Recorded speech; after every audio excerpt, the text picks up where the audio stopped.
नमस्ते। आज हम मिश्रित वाक्य में प्रयुक्त होने वाले आश्रित उपवाक्य के भेद जानेंगे।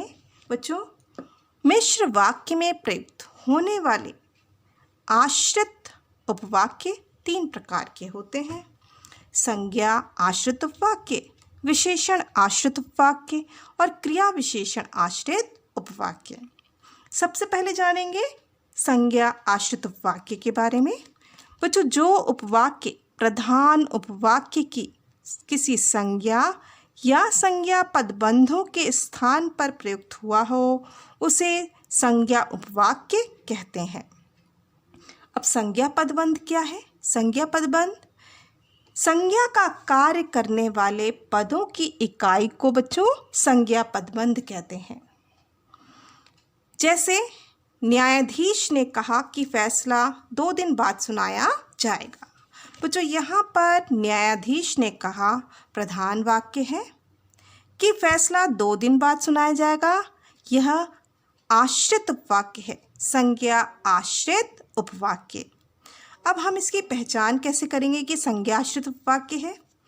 बच्चों, सामान्य रूप से संज्ञा उपवाक्य के से आरंभ होते हैं। मुख्य वाक्य में क्या लगाकर प्रश्न किया जाए, उत्तर हमें आश्रित में मिले तो वही उपवाक्य संज्ञा उपवाक्य होगा। जैसे वह मुझसे कहता है, वह क्या कहता है? कि जाओ। तो कि जाओ यहाँ पर आश्रित उपवाक्य है, संज्ञा आश्रित उपवाक्य। इसका भेद क्या होगा आश्रित उपवाक्य का? संज्ञा आश्रित उपवाक्य। विशेषण उपवाक्य। बच्चों, जो आश्रित उपवाक्य प्रधान उपवाक्य की किसी संज्ञा या सर्वनाम की विशेषता बताता है उसे विशेषण आश्रित उपवाक्य कहते हैं। यह वही विद्यार्थी है जो कक्षा में प्रथम आता है। यह वही आदमी है जिसने कल चोरी की थी। जो मेहनत करता है उसे अवश्य सफलता मिलती है। विशेषण उपवाक्य का आरंभ बच्चों जो अथवा इसके किसी रूप जैसे जिसने, जिससे, जिससे, जिनको, जिनके लिए आदि से होता है। उपर्युक्त वाक्यों में जो कक्षा में प्रथम आता था, जिसने कल चोरी की थी, जो मेहनत करता है, क्रमशः विद्यार्थी, आदमी, ये दोनों संज्ञा है, विद्यार्थी आदमी, और उसे यहाँ सर्वनाम है कि विशेषता बता रहे हैं। विशेषण आश्रित उपवाक्य प्राय संबंध बोधक सर्वनाम से आरंभ होते हैं। इसे याद रखिएगा। क्रिया विशेषण उपवाक्य। जो उपवाक्य बच्चों प्रधान वाक्य की क्रिया की विशेषता बताते हैं उसे हम क्रिया विशेषण उपवाक्य कहते हैं। जैसे जब तुम मेरे घर आए तब मैं घर पर नहीं था। इस वाक्य में मैं घर पर नहीं था मुख्य उपवाक्य है।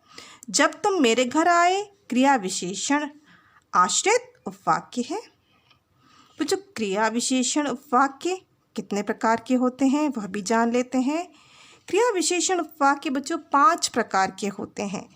कालवाचक उपवाक्य, स्थानवाचक उपवाक्य, रीतिवाचक उपवाक्य, परिमाणवाचक उपवाक्य और कारणवाची उपवाक्य। बच्चों, सबसे पहले हम कालवाचक उपवाक्य के विषय में जानेंगे।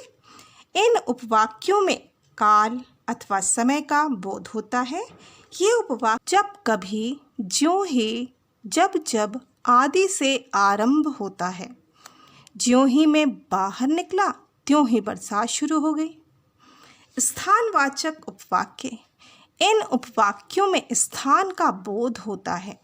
यह उपवाक्य प्राय जहाँ, जिधर आदि शब्दों से आरंभ होते हैं। जैसे जहाँ ना पहुँचे रवि वहाँ पहुँचे कवि। जहाँ तुम जा रहे हो वहाँ मैं भी जा रहा हूँ। रीतिवाचक उपवाक्य। इन उपवाक्यों से क्रिया की रीति अथवा ढंग का बोध होता है। यह उपवाक्य प्राय मानो, जैसा, जिस प्रकार आदि शब्दों से शुरू होते हैं बच्चों। जैसे जैसा बोओगे वैसा काटोगे, जैसा तुमने चाहा उसने वैसा ही किया। परिमाणवाचक उपवाक्य। इन उपवाक्यों में परिमाण या मात्रा का बोध होता है। यह उपवाक्य प्राय जहाँ तक, जितना, जैसे जैसे, तैसे आदि शब्दों से आरंभ होते हैं। जैसे जितना परिश्रम करोगे उतना ही फल प्राप्त होगा। जैसे जैसे यानी जैसे जैसे आय बढ़ती है वैसे वैसे खर्चे भी बढ़ते हैं। तो इन उपवाक्यों का आरंभ बच्चों प्राय जैसे जैसे, जितना, जहाँ तक आदि शब्दों से होता है। जितना परिश्रम करोगे उतना ही फल प्राप्त होगा। जैसे जैसे आय बढ़ती है वैसे वैसे खर्चे भी बढ़ते हैं। तो जितना परिश्रम करोगे यह आश्रित उपवाक्य है। उतना ही फल प्राप्त होगा ये प्रधान है।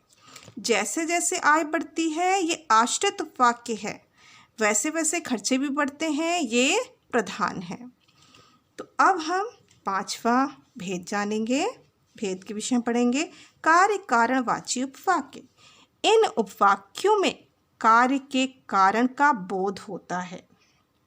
यह उपवाक्य प्राय क्योंकि, यदि, ताकि, यद्यपि आदि से आरंभ होते हैं। जैसे यदि तुम आते तो मैं भी अवश्य आता।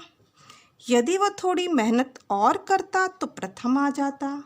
बच्चों क्रिया के होने ना होने के कारण को बताने वाला उपवाक्य कारण सूचक क्रिया विशेषण उपवाक्य के अंतर्गत आता है। एक और उदाहरण ले लेते हैं इसमें। उसने रोहित को पिताजी के सामने आने नहीं दिया ताकि वह डांट से बच जाए। आशा है आपको ये पाठ समझ में आ गया होगा।